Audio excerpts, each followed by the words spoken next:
अस्सलाम वालेकुम, आप देख रहे हैं वॉइस टीवी उर्दू में, हूँ आपके साथ बाबर खान। खबर अब तक देख रहे हैं आप। सबसे पहले हम शुरुआत करेंगे कुलगाम से आई खबर के साथ।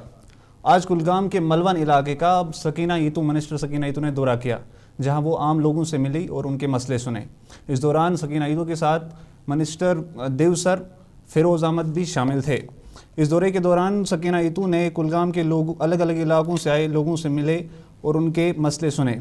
और सकीना ने इसके साथ साथ अफसरों को हिदायत दी कि लोगों की जितनी जल्दी हो सके मसले हल करें। मीडिया से बात करते हुए सकीना ईतू ने कहा कि हमारी सरकार उन सब वादों पर काम कर रही है जो वादे हमने लोगों को इलेक्शन से पहले किए थे। उन्होंने कहा कि हमने 1 लाख सरकारी नौकरियां देने के वादे किए थे और अभी तक हमने 1000 नौकरियों के पोस्ट रिक्रूटमेंट बोर्ड्स को रेफर भी कर दिए हैं। पावर कट्स को लेकर सकीना ईतू ने कहा कि अभी फिर भी पहले से पावर कट्स काफ़ी कम हो रहे हैं। लोगों से मिली, इन लोगों से बात की है। मसाइल तो बहुत है लेकिन नामुमकिन नहीं है। इंशाल्लाह काफी हद तक हमने काम किया है और 5 साल के लिए लोगों ने वोट दिया है। 5 साल में इनके जो बाकी मसाइल है वो भी धीरे धीरे हल हो जाएंगे। मैम, अगर बिजली के हवाले से बात करें तो हम जो है पूरे जिले में देखने को मिल रहे हैं, तो इसके हवाले से आपकी सरकार मैं प्रेस के जो हमारे भाई हैं, क्योंकि हम सब लोगों ने मुश्किल टाइम में भी इकट्ठे काम किया है, मैं आपसे यही कहूंगी कि जिस तरह 10 साल में इतनी तबाही होने के बावजूद भी आप लोग बात नहीं कर पाते थे, लेकिन आज अगर हम काम कर रहे हैं पॉजिटिवली, लोगों के लिए मुश्किलात आसान कर रहे हैं, उसको पॉजिटिवली पेश किया जाए। और जब 10 साल में आप बात तक नहीं कर पाते थे, आज आप छोटी चीजों को उलझा देते हो, वो मेहरबानी करके मत करें। अगर सरकार अच्छा कर रही है उसके लिए अच्छा बोले, पॉजिटिव बोले। बिजली के मुश्किलात पहले थे लेकिन आज बहुत कम हो गए, क्योंकि सीएम साहब जब गए उन्होंने वहां से और बिजली जो है वो लाई। और आज जो कट यहाँ पे मैं देखती थी, उन कट से काफी कमी आ चुकी है। कमिटेड है, हमने कहा है हम 1 लाख नौजवानों को रोजगार देंगे। उसके लिए ऑलरेडी हमने 1000 के तक के कुछ हल्के आते हैं, तो मैं कोशिश करता हूँ ताकि हर एक को बराबर, हर एक तहसील में जाता हूँ, हर एक हल्के में पहुँचने की कोशिश करता हूँ। और आपकी बात सही है, मैं एक हल्के में गया हूँ, कोईमू रामपुरा इलाका है। उनने कहा 1947 से बाद हमने कोई जीता हुआ एमएलए हमारे इलाके में आया।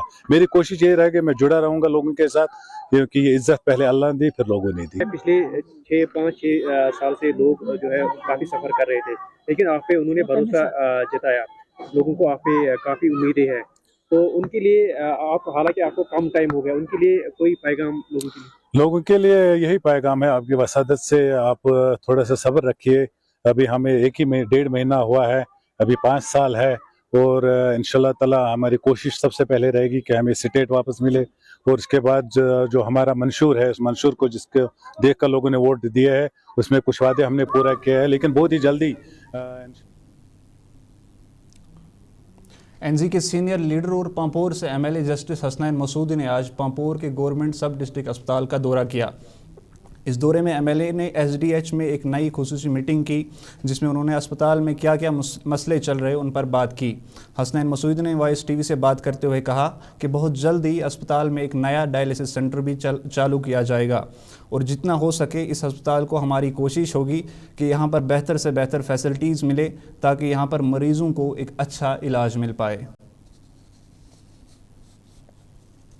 कल्याण समिति या पेशेंट वेलफेयर कमेटी, तो हम जायज़ा लेते हैं कि पिछले साल गुज़श्ते साल क्या क्या यहाँ पर जो भी डिफरेंट जो डिपार्टमेंट्स हैं उनमें क्या क्या यहाँ पर, जैसे कितने मरीज़ों की आउट पेशेंट क्या तादाद रही, क्या सहूलियात मैसर हुई, क्या क्या गैप्स हैं, क्या क्या डिफ़िकल्टीज़ हैं, उनका जायज़ा लेते हैं। और ताकि हम आगे जो प्लान करते हैं नेक्स्ट ईयर के लिए, ताकि वो सारी दिक्कतें ना हों। देखिए जैसे जो एसडीएच पांपोर का जहाँ तक ताल्लुक़ है, तो यहाँ पेशेंट केयर मुझे लगता है कि बाकी जो CHCs है, नाम तो इसका एसडीएच है लेकिन दरअसल है ये कम्युनिटी हेल्थ सेंटर, उसके मुकाबले किसी हद तक बेहतर है।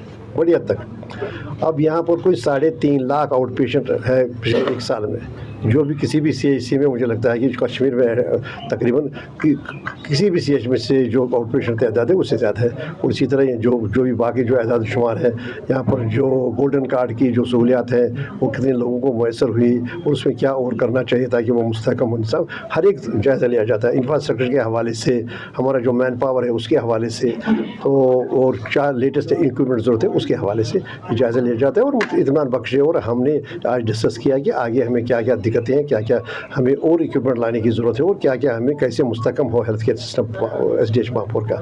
मसूदी साहब, अस्पताल को लेके 2 सवाल। यहाँ पे ऑर्थोपेडिशियन 1 हफ्ते में 1 बार बैठता है, जी। और उसके साथ साथ जो रेडियोलॉजिस्ट है वो भी 1 हफ्ते में 1 बार बैठता है। तो इस हवाले से कौन से इकदाम? देखिए ये जो है ये सारी जम्मू कश्मीर के हेल्थ केयर सिस्टम को मैन पावर डिफिसिट का सामना है।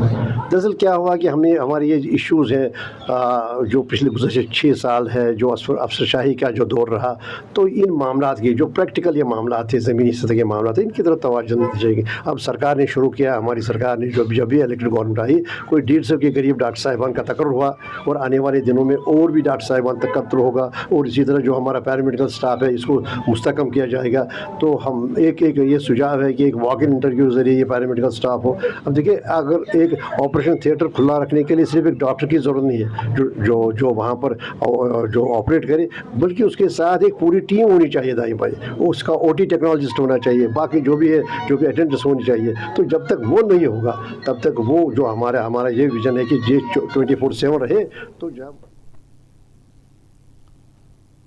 आज जम्मू में शिवसेना उद्धव बाल ठाकरे की तरफ से जम्मू कश्मीर में बढ़ते टोल प्लाजों को लेकर एक बड़ी प्रेस कॉन्फ्रेंस की। शिवसेना ने सीधे बीजेपी पर निशाना साधते हुए कहा कि बीजेपी जम्मू कश्मीर के लोगों को लूट रही है। मनीष सैनी, जम्मू कश्मीर शिवसेना के UT चीफ, उनका कहना है कि यहां पर पहले ही 7 टोल प्लाजा मौजूद है, लेकिन अब 8वां बनने की कोशिश जारी है। सैनी ने कहा कि हैरानी की बात यह है कि टोल प्लाजा पर ये डेट भी नहीं लिखी है कि ये टोल प्लाजा एक्सपायर कब होंगे, जो कि लोगों का हक है जानना कि ये टोल प्लाजा कब तक है। इसके साथ साथ मनीष सैनी ने बीजेपी पर ये निशाना साधा कि बीजेपी जम्मू कश्मीर को लूट रही है। जम्मू कश्मीर में बीजेपी ने LG के पावर्स बढ़ाए, जिसके चलते जम्मू कश्मीर के जो चुने हुए लोग हैं उनके पावर्स घटाकर LG के पावर्स बढ़ाए, क्योंकि बीजेपी पहले से ये बात जानती थी कि जम्मू कश्मीर में उनकी सरकार नहीं आएगी।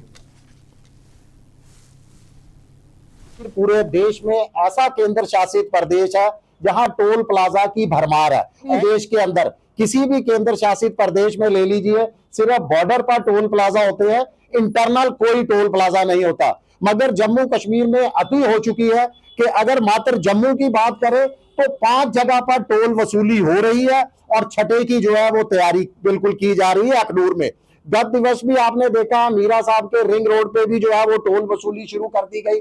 कश्मीर के अंदर भी 2 टोल प्लाजा है, यानी टोटल जम्मू कश्मीर की अगर बात करें तो लगभग 8 टोल प्लाजा जो है वो 7 लग चुके हैं और 8वां भी जो है 1-2 महीने के अंदर वो लगने जा रहा है। देखिए, ये भी हमेशा जनता की तरफ से हम मांग रखते हैं कि जितने भी टोल प्लाजा हैं वहां पर जो है उसकी, जैसे हम तमाम चीजों पर एक्सपायरी डेट लिखी होती है, इस तरह से टोल प्लाजा के बोर्ड पर यह अनिवार्य किया जाना चाहिए कि उसकी अंतिम तिथि लिखी हो कि ये 10 सालों के लिए, 15 सालों के लिए, कब तक के लिए टोल प्लाजा लगा है। अब विजयपुर के साथ जब बीजेपी सत्ता के अंदर नहीं थी, जब टोल प्लाजा लगने लगा था तो बीजेपी के नेताओं ने जो है वो कुल्हाड़े लेकर, कइयां लेकर जो है वहां पर पहुंच गए थे कि यहाँ पर टोल प्लाजा नहीं लगना चाहिए। मगर उसके बाद वहां पर टोल प्लाजा लगा। जम्मू कश्मीर की जनता ने, खास करके जम्मू की जनता ने कड़ा संघर्ष किया। उसके बाद वो टोल जो है टोल प्लाजा वहां से बंद करवाया गया। आज वो तमाम बीजेपी के नेता जो जम्मू में टोल प्लाजा लगने को लेकर जो है विरोध के अंदर खड़े होते थे, आज पूरी तरह से मूक दर्शक बनकर अपने घरों में चुपके बैठे हैं। देखिए, कांच की हांडी वो कहते हैं ना, बार बार नहीं चढ़ती। जम्मू की जनता देख चुकी है कि जिस पर उन्होंने 2 बार जो है लगातार विश्वास जताया, 2019 में भी और 2024 में भी भरपूर समर्थन दिया कि वो जम्मू की आवाज बनेंगे, मगर उन्होंने ही जम्मू की जनता को निराश किया। देखिए, इसमें तो कोई 2 राय नहीं कि ये इसी मकसद से जो है किया गया है, क्योंकि बीजेपी ये भांप चुकी थी वो सत्ता में आने वाली नहीं है। इसीलिए जो है वो किसी ना किसी तरीके से सत्ता पर अपना कंट्रोल बनाए रखना चाहती थी। तो बीजेपी ने, केंद्र सरकार ने क्या किया कि जम्मू कश्मीर पुनर्गठन अधिनियम के अंदर जो है वो संशोधन कर कर माननीय उपराज्यपाल जो एक मनोनीत व्यक्ति है उनकी जो है। आज एमएलए बिजबियारा बशीर अहमद वीरी ने बिजबियारा में बने शाकरस पुल का दौरा किया, जहां उन्होंने बिजबियारा में इस पुल पर मरम्मत के काम का जायजा लिया। बता दें कि कई जगहों पर दरारें पड़ने की वजह से इस पुल को ट्रैफिक के लिए पिछले 1 महीने से बंद कर दिया गया था। बशीर अहमद वीरी ने वॉइस टीवी से बात करते हुए कहा कि यहां पर आरएंडबी की लापरवाही की वजह से पिछले 1 महीने से इस पुल पर ट्रैफिक को बंद रखा गया है, जिसकी वजह से यहां के आम लोगों को काफ़ी मुश्किलों का सामना करना पड़ा। उन्होंने कहा कि अगर सरकारी अफसर ऐसे ही लापरवाही बरते रहेंगे तो सरकार को मजबूरन उन पर कोई सख्त कार्रवाई करनी पड़ेगी।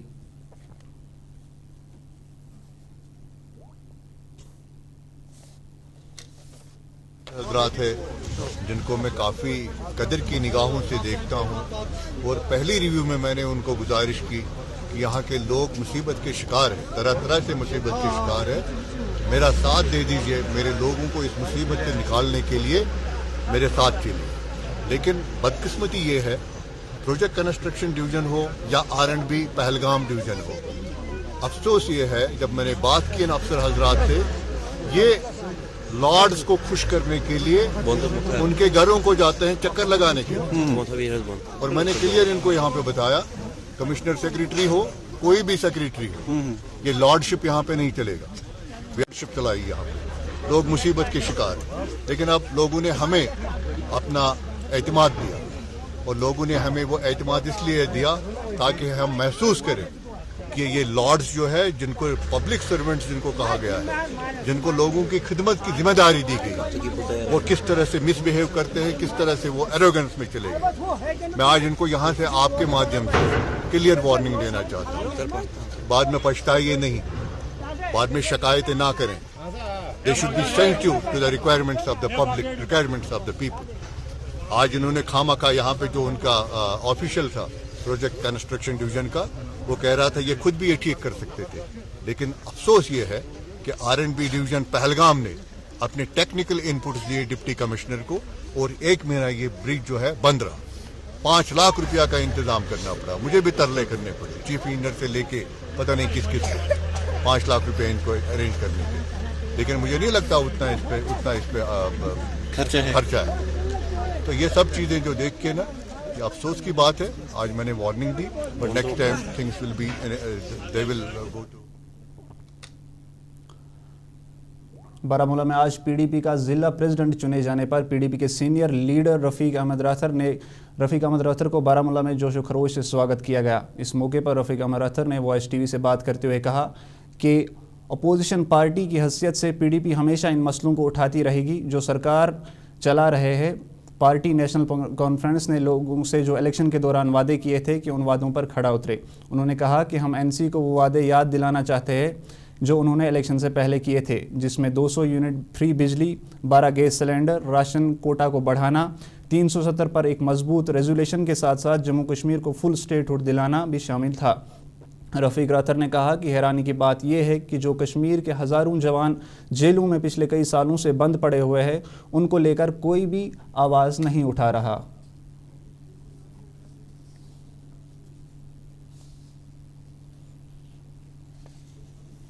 जिला बारामूला की क़यादत मुझे सौंपी गई और मैं पार्टी का बड़ा मशकूर हूँ कि उन्होंने फिर एक बार मुझ पर भरोसा किया और पार्टी जिला बारामूला की क़यादत करने का मुझे उन्होंने एजाज़ बख्शा है। मैं आज ये मेरे दोस्तों ने जो भी हमारे जोनल सदूर हैं और जो पार्टी के हमारे कॉन्स्टिट्यूंसी के इंचार्ज हैं, उन्होंने आज फेलिसिटेशन का प्रोग्राम रखा था, मेरी इज्जत अफजाई के लिए आज का प्रोग्राम रखा था। उसी सिलसिले में हम जमा हुए हैं। मौजूदा सरकार की बात करें, लोगों के काफी ज्यादा अभी भी मसला है, तो क्या कहेंगे, कुछ का भी हल नहीं निकल रहा है। देखिए, वैसे अपोजिशन हम सरकार को याद दिलाते रहेंगे उनके वादे। 200 यूनिट पावर के फ्री देने का वादा हुआ था, 12 गैस सिलेंडर्स देने का वादा हुआ था, राशन कोटा में इजाफा का वादा किया गया था और 370 के रेस्टोरेशन के लिए एक मजबूत और मरबूत रेजोल्यूशन की बात कही गई थी। एक कदम और बढ़ूंगा, 98 की बात की गई थी अपने रेजोल्यूशन में, अगर आपने देखा होगा जो उनका मैनिफेस्टो था। लेकिन सबसे बड़ा मामला जो है वो ये है कि जो हजारों की तादाद में हमारे नौजवान बुजुर्ग जेलों में सड़ रहे हैं, उनकी कोई बात नहीं करता है। जैसे सांप सूख गया है, डिप्टी चीफ मिनिस्टर कह रहे हैं कि हमारे पास पावर, हम सब कुछ कर सकते हैं। चीफ मिनिस्टर साहब कह रहे हैं कि हमारे पास पावर्स नहीं है, हमारे पास इख्तियारात नहीं है, और एमएलए इनके कॉन्स्टिट्यूएंसीज में घूमते हैं और ऐश करते हैं और दिन भर जल से जुलूस करना, मीटिंग करना। तो आप सुन रहे थे पीडीपी के सीनियर लीडर रफीक अहमद राथर को। यहाँ पे वक्त हो चुका एक छोटी सी ब्रेक का, हम लौटते हैं ब्रेक के बाद। जिसकी महक और जिसके पीलेपन की चमक लाते हैं खेतों से सीधा आपके घर लज्जत का हल्दी पाउडर, जो बनता है बेहतरीन कूलिंग ग्राइंडिंग प्रोसेस से, जिसके खाने में जाते ही लोग उंगलियां चाट जाए। सुनहरा जैसे लज्जत और आपका अटूट विश्वास, लज्जत का हल्दी पाउडर। कश्मीर की वादियां और भी खूबसूरत लगती हैं जब हाथों में होता है प्याला ब्लैक मस्ती चाय का। ताजगी ऐसी कि हर लबों पे मुस्कान लाए, कड़क इतनी कि हर सुबह बेहतर नहीं बेहतरीन हो जाए। कश्मीर के असली चाय के दीवाने पीते हैं सिर्फ ब्लैक मस्ती चाय, आप भी पीजिए। मटन तो है सबकी फेवरेट, और यही मटन जब बनती है लज्जत के मीट मसाला के साथ, तो मीट का स्वाद लगे जायकेदार हर बार और बढ़ाए लज्जत से आपका प्यार। आज ही ले आइए लज्जत का मीट मसाला। बाथरूम की पाइप हो तो परेशानी, किचन की पाइप ब्लॉक हो तो परेशानी, ड्रेन भराई हो तो परेशानी, लेकिन अब हर परेशानी को करें बाय बाय। श्योरेट का ड्रेन क्लीनर अपने घर लाएं, जो करे बाथरूम, किचन और ड्रेन की पूरी सफाई और दे आपको हर परेशानी से बड़ी राहत। श्योरेट drain cleaner, surety for super hygiene. जो लाए तेजपन हर एक निवाले में, और मिर्च जो बनता है लज्जत के विश्वास और प्यार से। लज्जत का रेड चिली पाउडर जो लाए हर जायके में एक गजब सा तीखापन और बढ़ाए खाने का स्वाद दुगना। आज ही ले आइए लज्जत का रेड चिली पाउडर। ब्रेक के बाद आपका फिर से स्वागत है। आप देख रहे हैं खबर अब तक। बारामूला के कुंजर इलाके में आज टीबी के खात्मे के लिए एक खास मुहिम चलाई गई। इस मुहिम को 100 दिन तक चलाया जाएगा। इस मुहिम का मतलब ये है कि टीबी को बारामूला के साथ साथ पूरे जम्मू कश्मीर में ख़त्म किया जाए। इस मुहिम को लगभग करीब 100 दिन तक चलाया जाएगा ताकि लोगों को टीबी बीमारी के बारे में बताया जाए। इस मौके पर सेंट्रल हेल्थ सेक्रेटरी इस खुसूसी मेहमान के तौर पर शामिल थी और उनके साथ साथ एमएलए गुलमर्ग फ़ारूक अहमद शाह भी इस मौके पर वहां पर मौजूद थे। मीडिया से बात करते हुए हेल्थ सेक्रेटरी ने कहा कि हमारा मकसद है कि पूरे देश से टीबी को जितनी जल्दी हो सके ख़त्म किया जाए और साथ साथ जम्मू कश्मीर को भी टीबी से मुक्त किया जाए। एमएलए गुलमर्ग ने भी इस मौके पर बात करते हुए कहा कि टीबी एक सोशल स्टिग्मा है और इस बीमारी से न कि एक इंसान बल्कि पूरे घर को खतरे का सामना करना पड़ता है। उन्होंने कहा कि हमारी कोशिश है कि पूरे जम्मू कश्मीर से टीबी को जितनी जल्दी हो सके ख़त्म किया जाए। टीबी मुक्त भारत कैंपेन लॉन्च किया गया है। This has been launched all India in which all the states are participating. हमारा उद्देश्य ये है कि हमारा उद्देश्य ये है कि हम अपने देश को टीबी से मुक्त करें ताकि हमारे देश का कोई भी नागरिक इस बीमारी से, जो बहुत कठिन और कष्टनाक हो सकती है अब पेशेंट के लिए भी और उसकी फैमिली के लिए भी, उससे मुक्ति ले। हम लोग ने बहुत इसमें कार्य किया है। स्टेट्स ने बहुत अपनी तरफ से जगह जगह पे जा कर के, बहुत मुश्किल टेरेन्स में जा कर के लोगों को समझा है, उनका टेस्टिंग कराया है। और मैं इस बात पे कश्मीर में पर्टिकुलरली जो इनिशिएटिव्स लिए गए हैं जिसकी वजह से इनका 3 डिस्ट्रिक्ट्स में टीबी मुक्त हुआ है, उसको स्पेशली कमेंट करना चाहूँगी। And I hope that this campaign, जहाँ टीबी की बात है, ये एक बीमारी नहीं है, this is sometimes social stigma, और उस सारी फैमिली परेशान हो जाती है जहाँ जो टीबी का पेशेंट हो।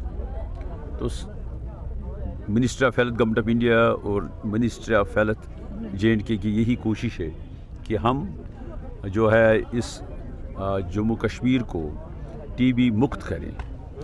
टीबी के जहाँ भी जो है ये बीमारी नहीं फैलनी चाहिए कहीं। कुपवारा में लोलाब के दिवर में रहने वाले लोगों ने आज एक धरना प्रदर्शन किया। इनकी मांग है कि इलाके में नए बने रिसीविंग स्टेशन को लेकर एक जो अभी तक बंद है उसको लेकर इन्होंने धरना दिया। लोगों के मुताबिक देवर में बने 10 मेगावाट रिसीविंग स्टेशन जो पिछले कई महीनों से बन के तैयार हो चुका है, लेकिन अभी भी इसे लोगों के लिए चलाया नहीं जा रहा, जिसके चलते लोला में कई इलाके जिसमें देवर, तकीपोरा, ठंडूसा में रहने वाले लोगों को काफ़ी परेशानियों का सामना करना पड़ता है।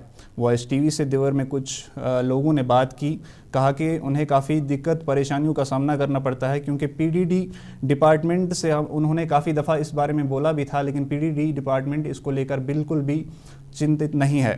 पीडीडी से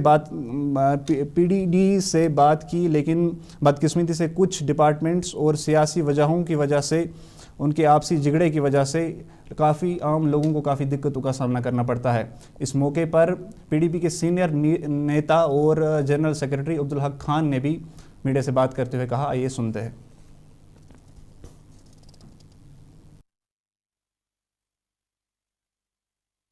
सर, पहली बात तो ये है कि ये किसी एक बंदे का मसला नहीं है, ये पूरे इलाके का मसला है। देखिए, ये मसला ये बहुत बड़ा मसला है कि अगर उनकी जॉब चली गई तो उनकी जिम्मेदारी कौन उठाएगा। कभी कभार इनमें मसला जो है कि एक बंदा कह रहा है कि हम ही इनॉग्रेट करेंगे, दूसरा बंदा कह रहा है कि हम ही इनॉग्रेट करेंगे।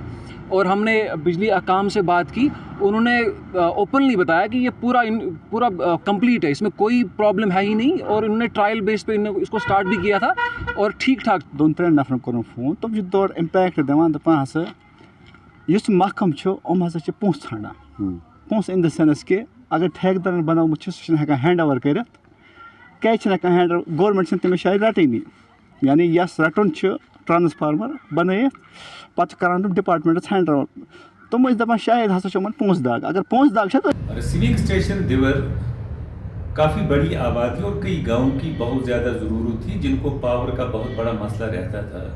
इनमें देवर अंदरबुक, टिकीपोरा, दर्दपोरा, हयातपुर और ठुडोसा शामिल है।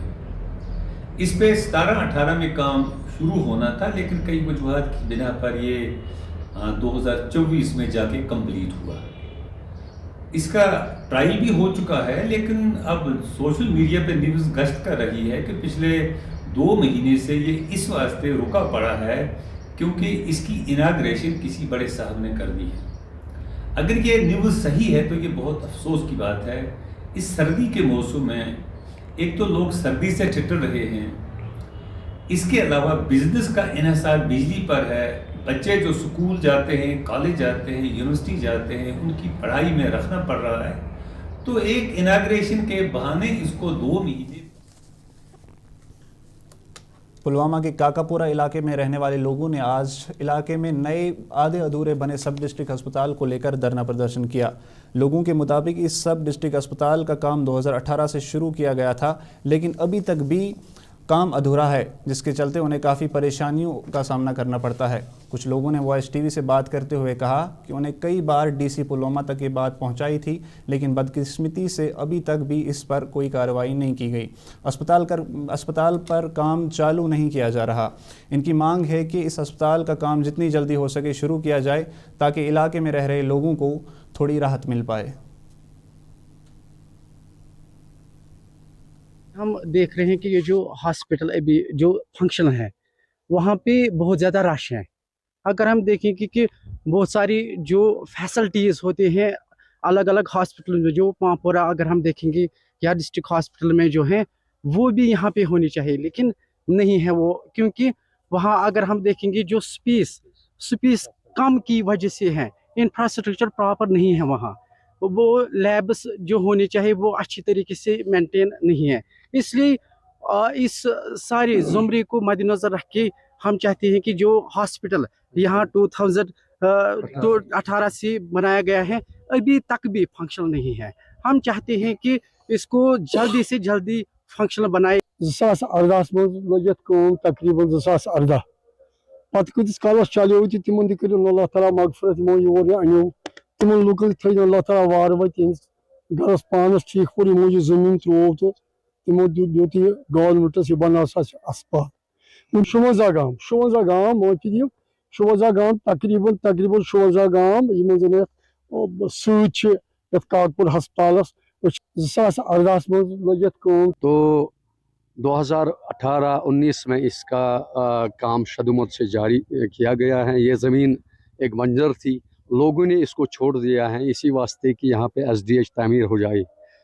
तो इस ज़मन में यहाँ पे एक SDH की कार्रवाई हो गई और ज़मीन अलाट किया गया डिपार्टमेंट को, हाउसिंग बोर्ड को।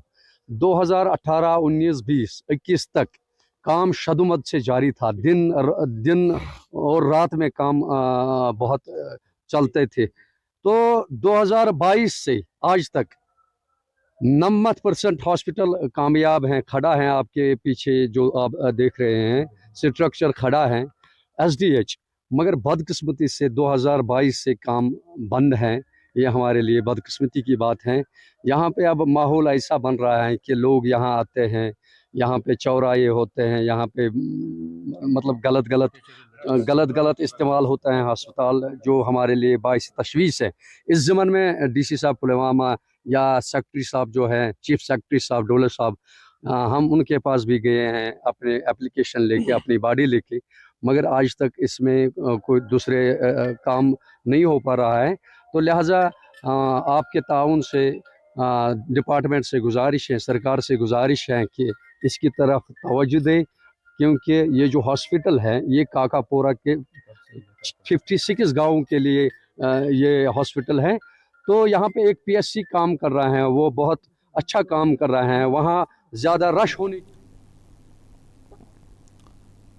आज जम्मू में जम्मू कश्मीर लद्दाख हाई कोर्ट के जम्मू बार एसोसिएशन के प्रेसिडेंट के लिए चुनाव कराए गए। इन चुनावों में जम्मू से काफ़ी सीनियर वकीलों ने भी हिस्सा लिया। इन इलेक्शंस में जम्मू के कई सीनियर वकीलों ने हिस्सा लिया। प्रेसिडेंट, वाइस प्रेसिडेंट और ट्रेजरर के पोस्टों के लिए ये इलेक्शंस हुए। इलेक्शंस में जम्मू के करीब सारे वकीलों ने अपना वोट डाला। इस मौके पर कई वकीलों ने मीडिया से बात करते हुए कहा कि हम चाहते हैं कि बार एसोसिएशन में कोई ऐसा प्रेसिडेंट आए जो सबको साथ लेकर आगे चले और बाकी मुद्दों को लेकर भी बात करे।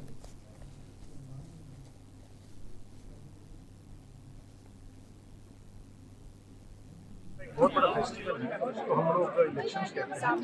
ये हर साल में एक बार हमें ये मौका मिलता है कि हम अपने राइट टू वोट का एक्सरसाइज करें और अपने फैमिली का एक हेड चुनें।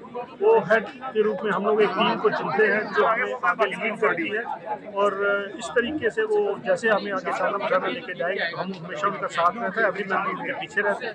और मुझे ये उम्मीद, आज के चुनाव JNK हाईकोर्ट बार एसोसिएशन जो कंडक्ट कर रही है, इसमें अब जल्दी कल ही हमें एक नया प्रेसिडेंट, नई टीम बार एसोसिएशन मिलेगी, जो कि बार एसोसिएशन का कामकाज संभालेगी आगे से। इसमें अब प्रेसिडेंट की पोस्ट के लिए 5 कंटेस्टेंट हैं, इसी तरह वाइस प्रेसिडेंट, जनरल सेक्रेटरी सभी के लिए कंटेस्टेंट हैं, और सभी वकील अपने मतानुसार अपना वोट डाल रहे हैं।